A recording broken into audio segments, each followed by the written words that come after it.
देवाय। ॐ नमो भगवते वासुदेवाय। ॐ अज्ञानतिमिरान्धस्य ज्ञानाञ्जनशलाकया चक्षुरुन्मिलितं येन तस्मै श्रीगुरवे नमः। नम ॐ विष्णुपादाय कृष्णप्रेष्ठाय भूतले श्रीमते भक्तिवेदान्तस्वामिन् इति नामिने। नमस्ते सारस्वती देवे गौरवाणी प्रचारिणे निर्विशेषा शून्यवादी पाश्चात्य देशतारिणे। जय श्री कृष्ण चैतन्य प्रभो नित्यानंद श्री अद्वैत गदाधर श्रीवासादि गौर भक्तवृंद। हरे कृष्णा कृष्ण कृष्ण हरे हरे, हरे राम राम राम हरे हरे। हरे Krishna. I welcome all the devotees for today's Gita Pravaha session. In the last few days, we have seen the first 5 chapters of Bhagavad Gita. Today, we'll begin the 6th chapter and we'll discuss 6th chapter for 2 days. Last 2 chapters were a little smaller, so we did them in 2 days, 2 chapters. But today, we'll do only half chapter of the half of the 6th chapter. So the 6th chapter is entitled Dhyana Yoga. So far, Krishna described Karma Yoga and Jnana Yoga. He first described Karma Yoga and recommended that Arjuna performs Karma Yoga. Then he described Jnana Yoga and said, even if you are qualified for Jnana Yoga, O Arjuna, still you perform Karma Yoga only. He came back. He spoke Jnana Yoga, but he came back to Karma Yoga, recommended that. Now he is going to describe Dhyana Yoga. And again, the recommendation is, no, Dhyana is also not practical for you, better perform Karma Yoga only. And then he gives a Bhakti perspective of Karma Yoga. He already gave. Then he says how to transform that Karma Yoga into pure Bhakti. And next chapter onwards, he describes pure Bhakti. 7, 8, 9, 10, 11, 12. All these 6 chapters of Bhagavad Gita, the middle 6 chapters of Bhagavad Gita are filled with descriptions of Bhakti, pure Bhakti. Although Bhakti Yoga is there in all the 18 chapters of Bhagavad Gita, still the middle 6 chapters primarily focus on Bhakti Yoga. And initial 6 chapters, although Karma Yoga, Jnana Yoga, Dhyana Yoga, all three are described, Krishna's ultimate recommendation or emphasis in this initial section is Karma Yoga. So, in the beginning of the 6th chapter, Krishna gives a small revision of what Karma Yoga is once again. And then he introduces Ashtanga Yoga. And Ashtanga Yoga and Dhyana Yoga both are same. Why is it so? I'll describe in some time. So he describes 2 levels of Ashtanga Yoga, different stages of Ashtanga Yoga. And he also describes how important it is to control the mind while performing yoga. Then, what if somebody becomes unsuccessful while performing yoga? What's the destination of or destiny of such an unsuccessful yogi? He describes that in the 4th section. Finally, he establishes Bhakti Yoga as the topmost. These are the 5 prominent sections in this chapter. So today we'll do the first 2 sections. Let's begin with the first one. So initially in the first 2 shlokas, Krishna describes Karma Yoga. Like once again, a quick review kind of thing. So Krishna says, Anashritaha karma phalam karyam karma karoti yaha. Means, Anashritaha karma phalam means don't be attached to karma phalam, the fruits of your work. Karyam karma karoti yaha. You dutifully, responsibly perform your activities as guided by the scriptures, but don't be attached to the fruits. So sannyasi cha yogi cha. Such a person who is doing his duties with detachment and commitment and responsibility, he is as good as a sannyasi. See, as we discussed in the previous chapter, when Krishna said about karma sannyasa, it's not sannyasa of karma, it is sannyasa in karma. Means it's not renunciation of work, it is maintaining a spirit of renunciation while doing your work. As long as you have that spirit of renunciation, you are as good as a sannyasi. Sannyasi is not just one who has shaved head and saffron clothes or a big beard or a danda in his hand. Yeah, they can be sannyasis, undoubtedly. But more than the symbols of sannyasa, Krishna emphasizes on the spirit of sannyasa. There are some people who have symbols of sannyas.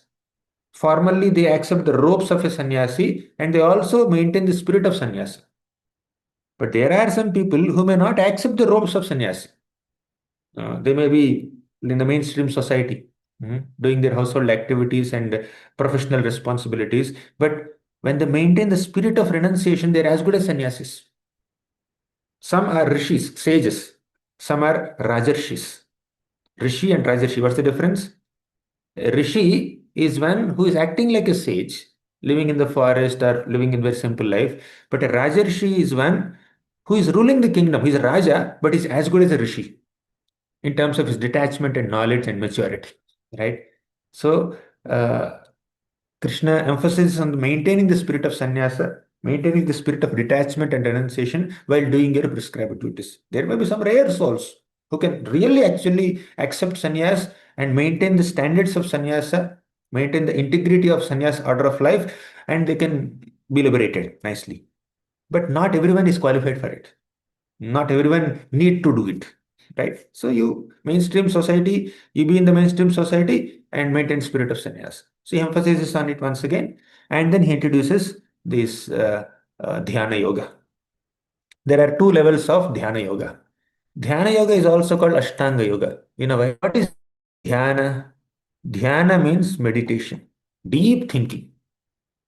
So dhyana yoga means you try to connect with the Lord Krishna through your meditation, through your deep thinking, intense remembrance, right? Deep meditation. That is dhyana yoga. But why is dhyana yoga called Ashtanga yoga? Because it has 8 limbs, right? So Ashta means 8. Ashta Anga. Anga means limb. Or 8 stages, you can say. 8 kinds of practices, you can say. So because it has 8 kinds of practices, it is called Ashtanga yoga. But the original name is Dhyana yoga. So, in this Dhyana Yoga, there are 2 levels. What are they? Aruruksha and Arudha. Arurukshormuner yogam tasyaiva shamah karanamuchyate. Krishna says, Aruruksher munor yogam. The initial stage or the beginning stage of yoga, Dhyana yoga is Aruruksha stage. Here, karma karana muchyate, you can advance in this beginning stages of Ashtanga Yoga by performing your prescribed duties. Even to do Ashtanga Yoga also, you need to perform Karma Yoga. You need some purification. So Ashtanga Yoga is like just going and meditating. We are going to describe it in greater detail now. But to meditate, you need some purity of thought. You need some purity of consciousness. You need some concentration. You cannot immediately get it.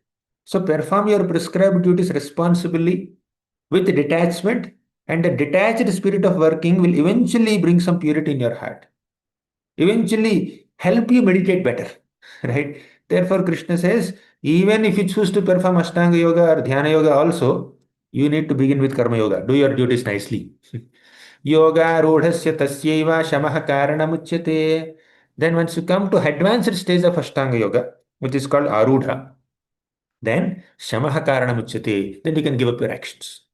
So you perform your prescribed duties during the Aruruksha stage, beginning stage of Ashtanga Yoga.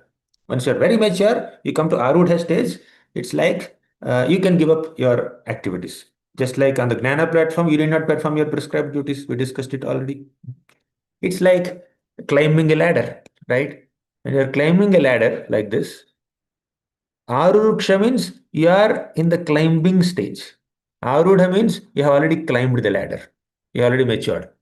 So while climbing the ladder, you need so much of support. You need to hold these two big, wooden logs or whatever iron rods, whatever they may be, and we use it to make the ladder. So you need to hold them. But once you reach the terrace, you don't need to hold them, right? So so even to advance in Ashtanga Yoga, you need to hold on to your karma, your prescribed duties. You cannot be irresponsible.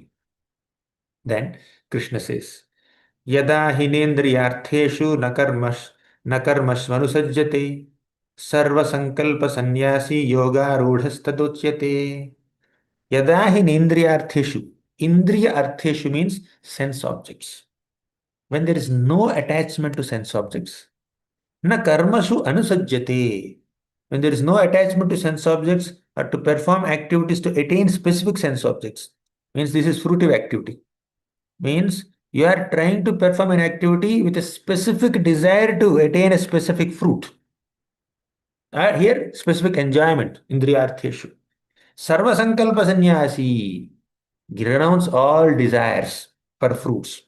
Then yoga rudhastaduchyate. Such a person is really on the stage of steady meditation. Yoga rudha. Simple. Yoga, Ashtanga yoga is you go and meditate. If you have some desires, if the desires are constantly disturbing you, how can you meditate? Even for meditation, you need to have your mind free from unnecessary thoughts and desires and feelings and emotions. If the mind is still filled with so many emotions and feelings and desires and aspirations and ambitions, where is the possibility of doing dhyana on Paramatma or any other object of meditation? Not possible. So, better, because you have desires, better you pursue the desires in a righteous way, in a virtuous way, in a principled way, upholding morals, upholding dharma, following the scriptures, while cultivating detachment gradually. That's why Krishna is emphasizing on Karma Yoga so much. No idle meditation. Some people do it. Like Vishwamitra was there. He was meditating for so many years. And Menaka came.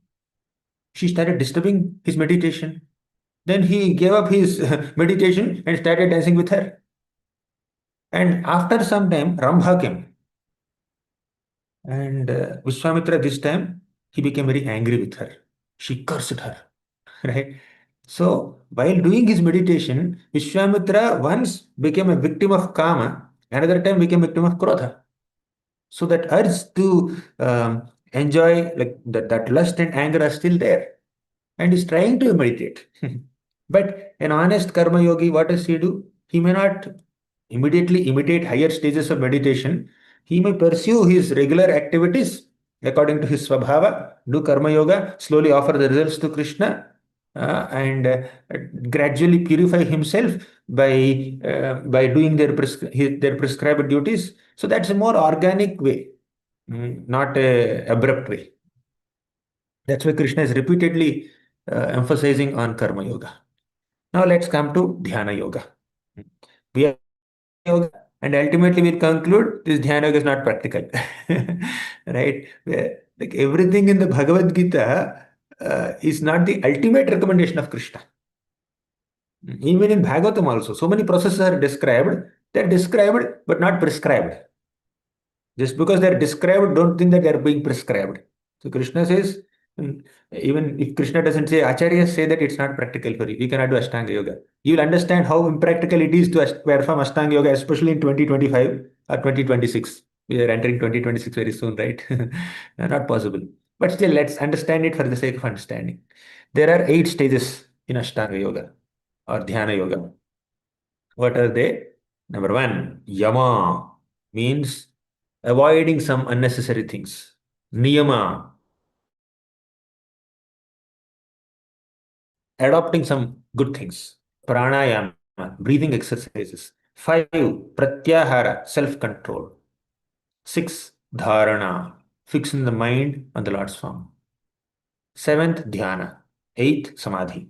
We'll discuss one by one. But please understand, in these 5 stages, first 5 stages, we did not even begin dhyana. It is supposed to be called dhyana yoga. But dhyana is beginning in the 6th stage. And it's getting intensified in the 7th stage. And it's becoming great samadhi and trance in the 8th stage.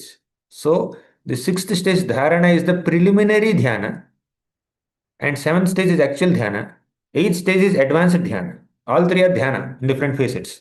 Right? Here less intensity is less, here intensity is more, here it is like super intense. But to perform these 3 stages of meditation or dhyana, we need to have these 5 preparatory limbs. We are preparing for dhyana. Do's and don'ts. Let's see all these limbs. First, 2 limbs are yama and niyama, do's and don'ts. For example, getting up early in the morning. You can't get up at 10 o'clock. You can't sleep at 1 a.m. in the night and get up at 10 a.m. in the morning and you say, let me do meditation or dhyana. Doesn't work like that. You need to have proper lifestyle, some discipline. Mm. So there are some prescriptions and prohibitions. We cannot eat anything. We cannot sleep anywhere. We cannot sleep at any time. So there are some restrictions and rules and regulations to be followed to perform dhyana, to effective dhyana, do's and don'ts. Then second is first and second are do's and don'ts, prescriptions and prohibitions. Third is bodily exercises to keep the body fit and healthy. Fourth is pranayam exercises because once your body is fit, your posture will be proper, right? Once you perform some asanas, you will be able to sit properly while performing your dhyana meditation. Some sitting postures are also required, and breathing exercises will gradually bring the mind under control. Therefore, fourth step is pranayama, breathing exercises. Fifth is pratyahara. Pratyahara means you try to withdraw your mind from all kinds of distractions. Pratyahara, very simple. Ahara means food, right? Pratyahara means you restrict your food. So, ahara means food when the sense is the tongue. Some food is the ahara for the tongue. Some nice sound is the ahara for the ears. Sweet fragrance is ahara for nose. Soft objects are ahara for the sense of touch. Right? And beautiful visuals are ahara for the eyes. When you say pratyahara, restrict your engagement of senses. Don't allow the eyes to see anything. Don't allow the ears to hear anything. Don't allow the nose to smell anything. Don't allow the tongue to taste anything or speak anything.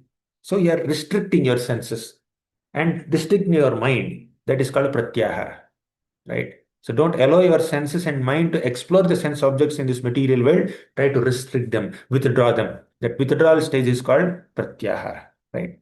So then, after doing these 5 preparatory limbs, then you're ready for dharana. Dharana is preliminary meditation, where you meditate on the overall form of Paramatma, overall form from top to bottom. Then dhyana means intensified meditation, where you meditate on each limb. You first meditate on the feet of the Lord for a long time. Then slowly, gradually come, meditate on the waist and navel of the Lord. Meditate on the hands of the Lord.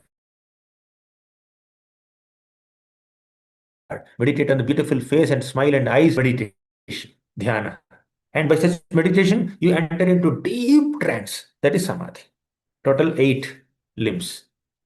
In this Ashtanga Yoga that has 8 limbs, mind control is essential. When the mind is not properly uh, controlled, then we cannot do Ashtanga Yoga. Mind is the pivot here. Mind can cause our degradation or elevation. Therefore, Krishna says in this Gita, in this chapter, Uddharedatmanatmanam natmanam avasadayet atmaiva hyatmano bandhur atmaiva ripuratmanah bandhuratmatmanastasya yenatmaivatmana jitah anatmanastu shatrutve vartet atmaiva shatruvat. So Krishna says, Uddhared Atmana Atmanam. Uddhara means you benefit yourself, you elevate yourself by your mind. Here, Atmana Atmanam. One Atma is mind, one Atma is the self. So you try to use your mind to elevate yourself. That's the meaning. Both are Atmas. You try to elevate yourself by the self. You may think like that, but the word Atma has multiple meanings.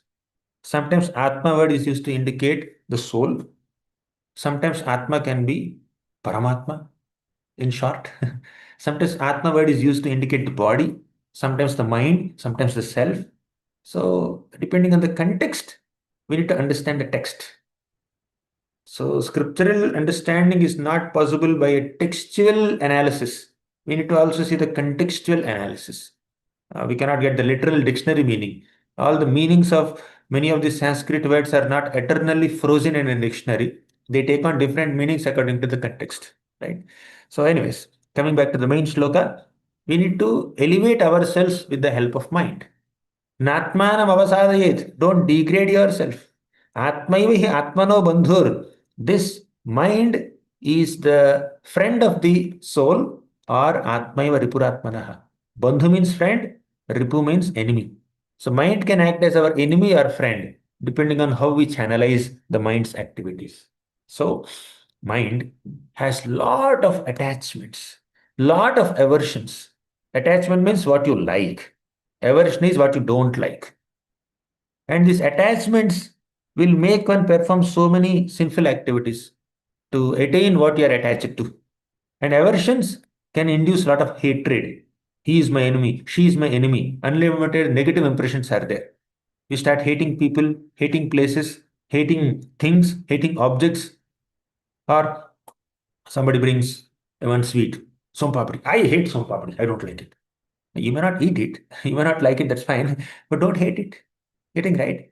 So sometimes our attachments and aversions can become like such deep rooted thoughts in our minds that we start entangling ourselves in unnecessary negative feelings and materially positive things, right? Even if it is positive thing, if we overindulge in something material, that will only entangle us. Sometimes we are bound by happiness, bound by knowledge, bound by perfectionism, bound by beauty, bound by many things which are materially appreciated also, right? So attachment and aversions. So, and sometimes to attain what you are attached to, you may perform sinful activities also.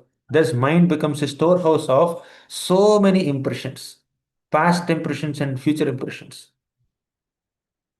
So, mind becomes a storehouse of impressions depending on how the senses are coming in contact with sense objects. When you taste something, if it is good, a positive impression is stored in the mind. If it is bad, a negative impression is stored in the mind. So all these impressions are becoming our desires, feelings, emotions, worldviews, value systems, aspirations. That's how the mind is becoming overloaded with so many unnecessary things, right?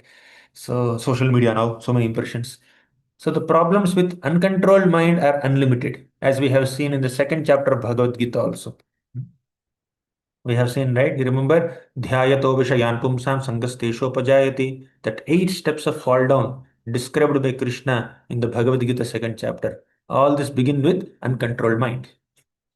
Now, if somebody comes to the highest platform, Yoga Rhoda stage, the advanced stage of Ashtanga Yoga, then what are the symptoms of such a person? Krishna describes. Jitatmanaha prashantasya. He has conquered his mind. He is prashanta, very peaceful. Paramatma samahitaha. He is constantly focusing on Paramatma, the Supreme Lord Krishna in the heart. Sitoshna sukha dukkheshu tatha manapamanayoho. He is very equipoised towards Sita and Ushna. Sita and Ushna means heat and cold. Duality is experienced on the bodily plane. Sukha dukkha means happiness and distress. Duality is experienced on the mind plane. This is body plane. And man and apaman, respect and disrespect, or honor and dishonor, they are experienced on the ego plane. So duality is experienced. Please understand, Krishna has spoken about 3 types of dualities in this shloka. Sitoshna, heat and cold experienced on the bodily plane. Sukha dukkha, happiness and distress experienced on the mental plane. And man apman, honor and dishonor experienced on the ego plane. So these are 3 sets of dualities in this world. But if you are actually on the yoga rodha stage, if you are very advanced in yoga, you'll be neutral to all these 3 sets of dualities. Krishna spoke in the Bhagavad Gita second chapter also something similar when he was talking about Nishkama Karma Yoga. There, the context is whether you are successful or failure. When you whether you win the war or lose the war, be neutral, do your duty. Similarly, whether you get honor or dishonor, do your duty. That's the point. So An advanced yogi attains that maturity and equanimity towards all material dualities. But others, they get overwhelmed. Happiness or distress, honor or dishonor, they get overwhelmed. But a yoga rudha person is not overwhelmed. Jnana Vijnana Triptatma, why is he not overwhelmed? What makes him so calm and composed and equipoised? Jnana Vijnana Triptatma, he is rooted in scriptural knowledge. Jnana means scriptural knowledge. Vijnana means realized knowledge. This is theoretical knowledge, this is realized knowledge. Means he knows everything. He has all knowledge, but he also has realized that knowledge. Jnana Vijnana Triptatma. There is complete tripti. He is completely self-satisfied by his knowledge. Kotastho Vijitendriyaha. He is situated in the self. Vijitendriyaha means he has completely conquered the senses. Yukta ityuchyate yogi samaloshtrasma kanchanaha. Very interesting. Such a person will see a rock or gold or diamond or whatever, earth on an equal plane. Samaloshtrasma kanchanaha. Kanchana means gold. Whether he is a stone or gold, ultimately both are matter for him. Yesterday we have seen how a mature yogi sees people on an equal plane. Vidya Vinaya Sampanne Brahmane Gavihastini Shuni Chaiva Swapake Cha Panditaha Samadarshinaha. Whether it's a dog or a dog eater, elephant or a cow, or a Brahmana or any other person, all of them are souls. On a spiritual plane, they are all equal, although there are material differences. Similarly, gold or stone, both are matter only. Both are ultimately matter. They are temporary. They will not come with you when you die. What's the point of holding on to them? As long as you are living in this material world, as a matter of duty, you differentiate between them and do the needful. Hmm? You don't make ornaments with stones, make with gold only. So you understand the difference for all practical purposes, but at the same time, understand both are material. Ultimately, both are material. I need to be equipoised. So, what are the other qualities? Let's see the next sloka. Yoga Yunjita Satatam Atmanam Rahasi Sthitaha Ekakiyata Chittatma Nirashir Aparigraha. Oh, sorry, there is one sloka I missed. Ninth sloka. Suhrin Mitraryudasina Madhyastad Dvishya Bandhushu Sadhushvapi cha Papeshu Samabuddhir Visishyate. Suhrin Mitrari Udasina. Suhrin means a friend. Mitra means also a friend. Suhran literally means a well-wisher. Mitra is a friend or a relative. Ari means an enemy. Udasena means neutral parties. They are neither friends nor enemies. They are neutral. So this person becomes a well-wisher of all categories of people. Whether others approach you as a friend or as an enemy or a neutral party, you are a well-wisher of all of them. You be a well-wisher of your friend. You be a well-wisher of your enemy. You be well-wisher of someone who is totally neutral towards you. So you never hate, you never dvesha bandhushu, other things. Sadhushvapicha papeshu samabuddhir visishyate. They are completely equipoised, neutral, no hatred, no negativity in the heart. And what do they do at such an advanced stage of yoga? Krishna says, Yogi yunjita satatam atmanam rahasi sthitah एकाकीयत चित्तात्मा निराशीर अपरिग्रह. Yogi yunjita satatam. This yogi always engages his body, mind, and senses in samadhi, in yoga. We are talking about yoga Rudha stage, advanced stage. Then they live alone in a secluded place. They always control the mind. They are free from desires and possessiveness. Now, coming to this stage, it seems to be extremely difficult for an average Kali Yuga person. But there is an easy way of attaining that by bhakti. When you worship the Lord, when you engage all your senses and mind and intelligence and faculties, whatever you have in the service of the Lord, that will naturally bring you to this stage. A devotee is naturally endowed with all these divine qualities described on the level of Yoga Rudha. Ashtanga Yogi may attain this stage by doing intense meditation, which is a very difficult task. You may think meditation only, right? You can sit there and just, you don't have to do anything. But that requires a lot of inner purity. Uh, uh, Therefore, it's not that practical for someone to perform Ashtanga Yoga and come to this stage, but one can perform Bhakti Yoga and come to this stage very easily.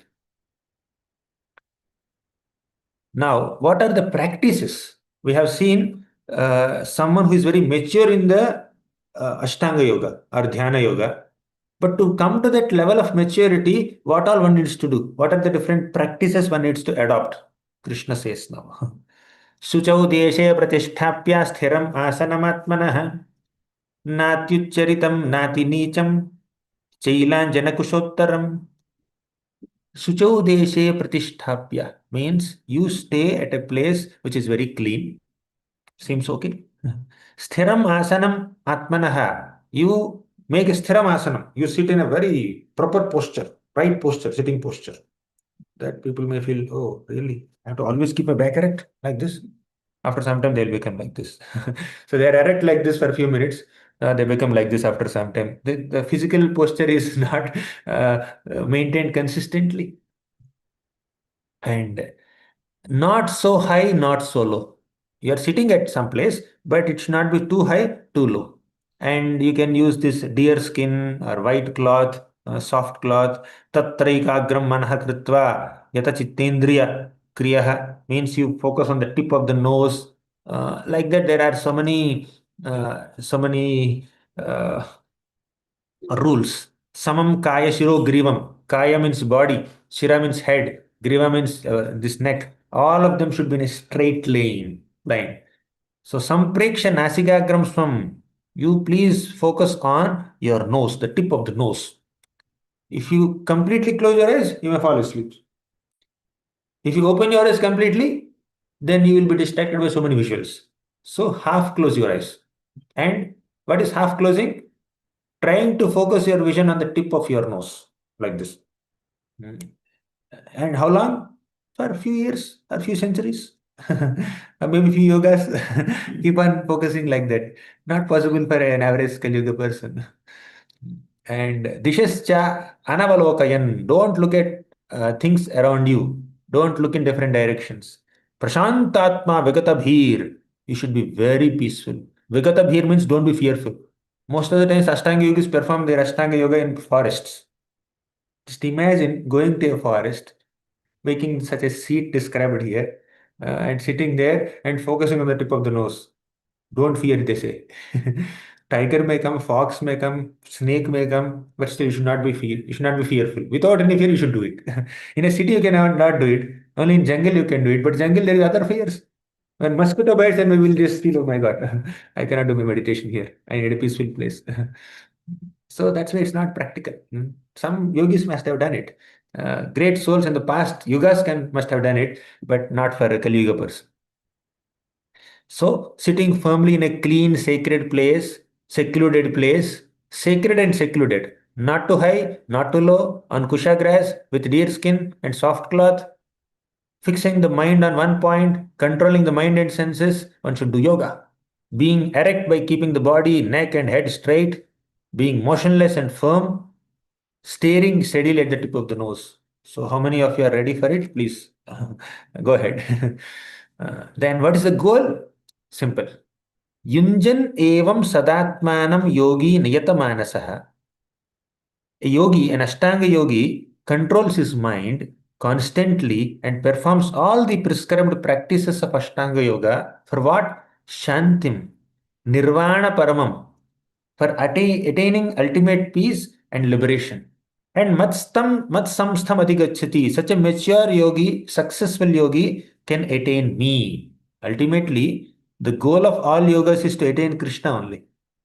You attain Krishna either through karma path or jnana path or yoga path, ashtanga yoga path or bhakti path.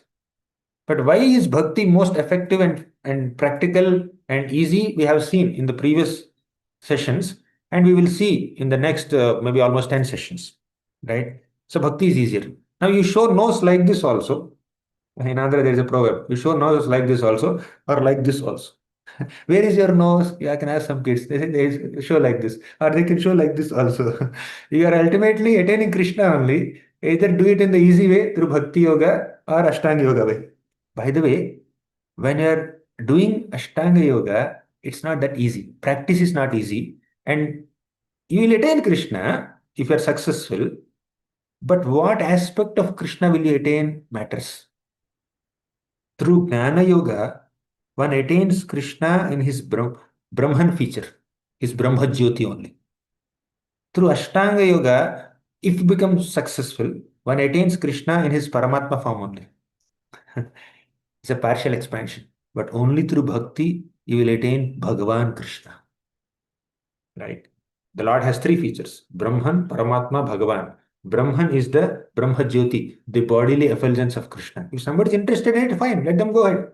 Let them do Jnana Yoga and then they reach. Let them reach. But Paramatma is a partial expansion of the Lord. He is a replica of Krishna in the hearts of all living entities, as Krishna reveals in the 18th chapter and 15th chapter of Gita. He is there in our hearts. And you will realize Paramatma only by meditating on Paramatma. Fine? But Bhagavan is the source of Paramatma and Brahman. So by performing bhakti, you will attain Bhagavan, which is better. Practice is simple. Goal in Ashtanga Yoga and Jnana Yoga, practice is very difficult and goal is also very meager. You will only get partial aspects of Krishna. But when you perform bhakti, you will get Krishna himself. When you are directly in touch with Krishna, his effulgence is right there and his partial expansion is there within him. So why you are doing elaborate practice to get a smaller goal? You have to walk 10 kilometers to attain to get non-spicy khichdi. You just have to go to the next room to get hot dosa, which is better. Right? It's like that. Of course, if you like, I'm not against khichdi. I'm saying about the simplicity of the path and the fanciness or the ultimateness of the goal. Next, recommendations. What all you are supposed to do? By the way, some things which are prescribed for Ashtanga Yoga are relevant for Bhakti Yoga also. Certain basic practices of sense control, mind control, diet control, sleep control, these are relevant for Bhakti Yogis also. We also follow four regulative principles. Austerity is there as a part of every yoga. Read this. नात्यस नात्यश्नतस्तु योगोऽस्ति न चैकान्तम् अनश्नतः न चाति स्वप्नशीलस्य जागृतो नैव च. Plan to perform Ashtanga Yoga or any other yoga, don't eat too much, don't eat too little. Don't sleep too much, don't sleep too little. You should have balance. And what is that balance? Krishna says, Yuktahara viharasya, yuktacheshtasya karmasu, yuktasvapnavabodhasya, yogo bhavati dukkhaha. Yukta ahara viharasya. Yukta means be smart. You be regulated in your ahara, food habits, vihara, recreation habits, cheshta, working habits. Cheshtasya karmasu means working habits. And swapnavabodhasya means your sleeping habits. So be regulated. Then you will be able to perform this yoga properly. If one is not regulated in one's eating practices and sleeping practices, one cannot perform yoga. And this is relevant for Bhakti yogis also, not only Ashtanga yogis. We need to have some regulation, getting up early in the morning and eating only suitable food, regulation. Yada vinayitam chittam atmanyevavatiष्ठते निस्पृहः सर्वकामेभ्यो युक्त इत्युच्यते तदा. Yada vinayitam chittam. Your chitta, your consciousness must be made vinayitam, made humble or regulated. So nispruhah sarvakamebhyo, be detached from all kinds of material desires. Yukta ityuchyate tada. Such a person can easily attain success in yoga. And Krishna gives a brilliant example here. यथा दीपो निवातस्थो निङ्गते सोपमा स्मृता योगिनो यतचित्तस्य युञ्जतो योगमात्मनः. यथा दीपो, deepa means a lamp. See here, nivatastho, vata means wind. So when there is not much wind, the flame of the lamp glows so nicely and consistently. But if there is a lot of wind, then it starts flickering, isn't it? So the flame of a lamp starts flickering when there is wind. Similarly, when there are a lot of material desires in the mind, distractions in the mind, thoughts and feelings and emotions and attachments and aversions in the mind, you cannot perform yoga steadily, like a steady lamp, steady flame of a lamp. Your absorption in yoga becomes very haphazard. It becomes very inconsistent, irregulated when the mind is overwhelmed with so many thoughts. Eventually, you can remove those unnecessary thoughts or purify those thoughts, spiritualize those thoughts, which is very effectively possible by practicing bhakti. But steady concentration is very much essential in bhakti. And realizations of such a perfect Ashtanga yogi, yetro paramate chittam niruddham yoga sevaya, yatra chaivatmanatmanam pashyan atmani tushyati, sukham atyantikam yattat buddhi grahyam atindriyam, vetti yatra na chaivayam sthitas chalati tattvataha. I'll summarize them. Let me recite the next shloka also. Very beautiful shloka is coming up. Yeah. यम लब्ध्वा चापरं लाभं मन्यतेनाधिकं ततः यस्मिन् स्थितो न दुःखेन गुरुणापि विचाल्यते तं विद्या दुःख संयोगा वियोगं योग संयुतम्. So after following all the prescriptions and prohibitions for Ashtanga Yoga, when you come to a mature stage of steady meditation, you will eventually attain your goal of realizing the Lord in His Paramatma feature if you are an Ashtanga yogi. Then, after retaining the Lord, what are your realizations? Labdha chaparam labham. Once you attain that stands in absorption in the Lord, then you feel that there is no greater gain than this. Yam labdha chaparam labham. Manyate na adhikam tatam. There is nothing better than this. You'll understand that. Once a yogi, a spiritual practitioner attains his goal of attaining the Lord, then they will feel that there is nothing better than this. Yasmin sthito na dukkheha gurunapi vichalyate. Dukkha means distress. Guru means great distress. Even if you attain great distress while practicing yoga, na vichalyate. You will be not shaken. You will not be overwhelmed.